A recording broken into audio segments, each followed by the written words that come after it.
I've been looking into a little bit on the forensic hospitalizations issue. Oh, and, okay. you know, in terms of what's costing the county. And that in August or whatever it was, we had to up the budget, et cetera. So, learned that it represents about 4 to 5 people, and that the county will be expending about $1.2 million, all county costs, especially if they're not getting full care in the psychiatric hospitals. Is there an alternative delivery system that could be developed, or maybe one's already being pursued and things like that, that we could still get the person to become competent to stand trial, but at a much lower cost? I mean, I'm more than happy to do legwork, do research and things like that on it, because I just think that the scenario with the state again, they determine what they want to do, et cetera. They'll put barriers in the way if they don't want things to be changed. You know, my previous work, we saw it all the time in the healthcare. So I want to see if we can get our hands on it as a county, an itemized bill from the hospitals or from the state, because I learned that we don't pay the state the hospital directly. We pay the Office of Mental Health first, and then they distribute the funds to the hospitals, because then you'd be able to see, you know, what they're charging in terms of the hospitals have master charge schedules, and so they have to be able to show their charges. All of the counties, especially the suburban and the rural counties, are struggling with this, and especially since the state took away the 50% cost share. It's been more acute, but it was always a major source of pain for counties, even with the 50% cost share. The problem is, and just as a reminder, right, this is one of those few things where we have zero control. It is a commitment made by a magistrate or a judge. It doesn't come from Jessica. It doesn't come from Eileen, right? This is a judicial proceeding where somebody deems that a respondent is not eligible or is not with it enough to understand the proceedings against them and get sent to 730 confinement. So what Jessica has done is spend a lot of time trying to educate magistrates and judges as to what 730 is. And you've heard Jessica say that in this room before, which is 730 is not treatment. So some of what we're running into is you get a magistrate in particular who has somebody in front of them who is clearly experiencing a mental health crisis, and they think, man, I need to get this person help. This is a tool in my toolbox. I'll order a 730 evaluation. We'll get them some help. It's not help. They do not get treatment. They do not get better. It is restorative. And the goal for restoration is just to get them over the threshold of being competent to understand the proceedings against them. It is a very low bar. You restore somebody to competency, they are not healthy. They cannot walk out on the street and be a member of society, right?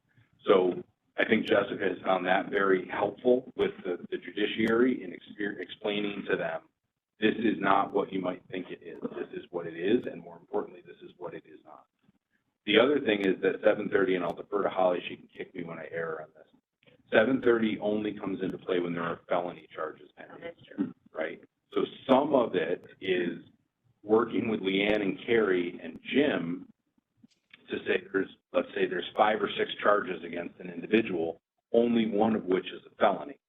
And in all likelihood, when the case is disposed of, that felony is going to get ACOD'd or pleaded down or something else. So it's working with Leanne and Carrie and Jim to say, let's take the felony off the table.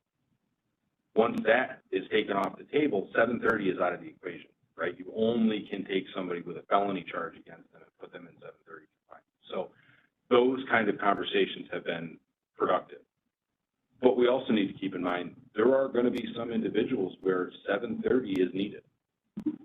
They have committed or allegedly committed serious acts that really Jim, in all good conscience, can't plead down to a misdemeanor and who are not competent to stand trial. There's some way that pressure can be put on the state level to maybe just get it back to the 50%, or or whatever. It'd be better to solve the issue, but I don't know if there's that kind of political pressure that can be done. If it's naive of me to think that, but seeing other things change in healthcare, when associations and stuff got together, when entities got together, and basically applied pressure. But I know when you were state, A lot of organizations don't like to do that because if they get signaled out by the state, then other kinds of things happen within their entities.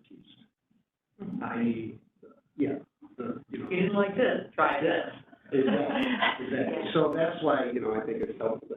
Yeah, and my crystal ball tells me that the reality of us getting the 50% cost share back from the state is low. There's the looming issue of the 18B panel rate. For those who aren't familiar, that's Carrie and Leanne.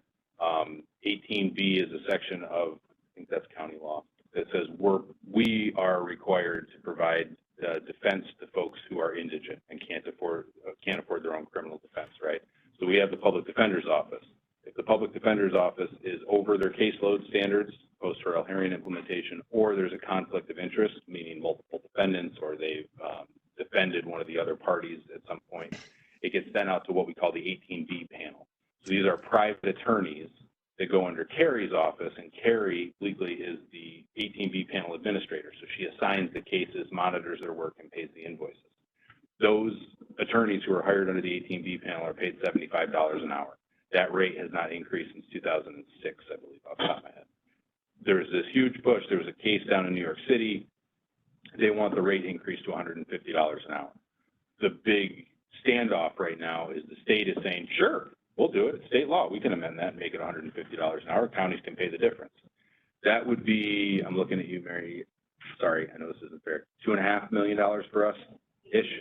So if they go ahead and just say, okay, yep, all you guys get $150 an hour instead of $75, and in this case, unfortunately, it might be for us to continue to pay 100% of the 730s if, and this is still a huge if, right, we can get the concession from the state that they'll pick up the incremental cost increase on the 18B panel rate increase. But I still think there's validity to kind of the broader discussion that you're having and a lot of what I said to, and the DSS commissioner from Sullivan County was on with us Friday too. 730 is a symptom, much like Eileen's hard to place kid, of a broken system. Right. And so how do we stop trying to put Band-Aids on these gunshot wounds and saying, oh my God, we got somebody in Rochester Psych for 11 months.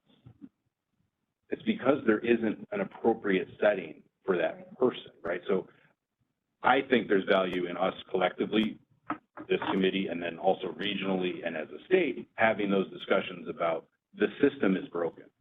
And these pressure points of, the kids that we've had bounce around between emergency rooms, or when we covered for Wyoming County to man an emergency room, right? These are symptoms of a broken system. How do we have the discussion about what the system needs to be? The unfortunate part to that is those discussions are not quick.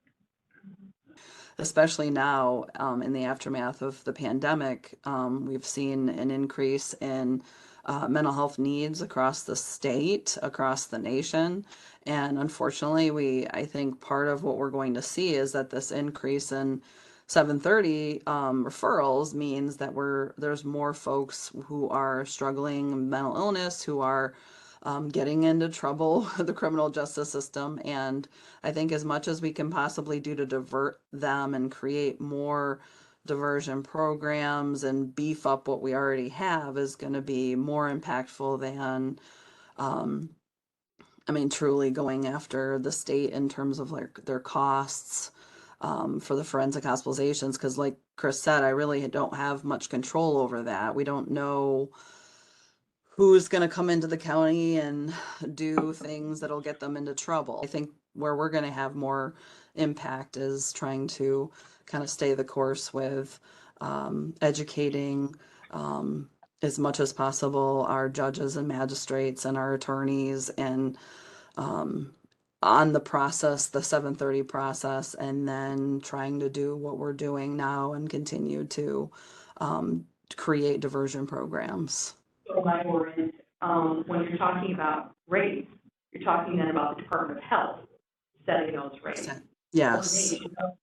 The hospital rates, they're set by the Department of Health, which is its own behemoth. And if you can find somebody who can speak to you these days about rate setting at DOH, you've performed a miracle because they're unlisted. So, like, as an example, I think because it's Supervisor Namestnik's professional background, right? You heard him earlier talking about trying to get a master bill and figure those things out. That makes me nervous on a number of levels. So one is these places have a daily rate.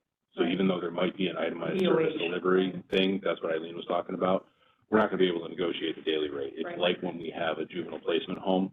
They kind of cook all their expenses for the year, divided by the number of bed days, and that's your daily rate. One of the things that Supervisor Namestnik mentioned earlier is, right, do you want us collectively as staff to discuss are there alternatives to the Rochester or Elmira psych placements? With the understanding that that might be incredibly complex to even kind of go down that route, but agreed that this is a major issue facing our county and our system. Is that an avenue the county would kind of like us to go down of examining what other opportunities are there out there? I will admit I don't know off the top of my head what else is out there. I did double check that with Sullivan County on Friday. They use Mid-Hudson Psych and Lower Hudson Psych when they have to, when Mid-Hudson is full. But these state-run psychiatric facilities are not unlike the rest of our mental health system in that they are over capacity and understaffed. Is there anything from the committee that they would like to recommend that we perhaps ask the county administrator to do? Sounds like it's already on your agenda. That's what Upcoming meeting. It's already on your agenda. I would just say keep on. Okay, and we'll keep the committee updated as you know, as Jessica and all of us have conversations, and if any proposals come forward out of the February meeting of the county administrators, I'll certainly report back to HHS and let you all know. Good conversation. Thank you.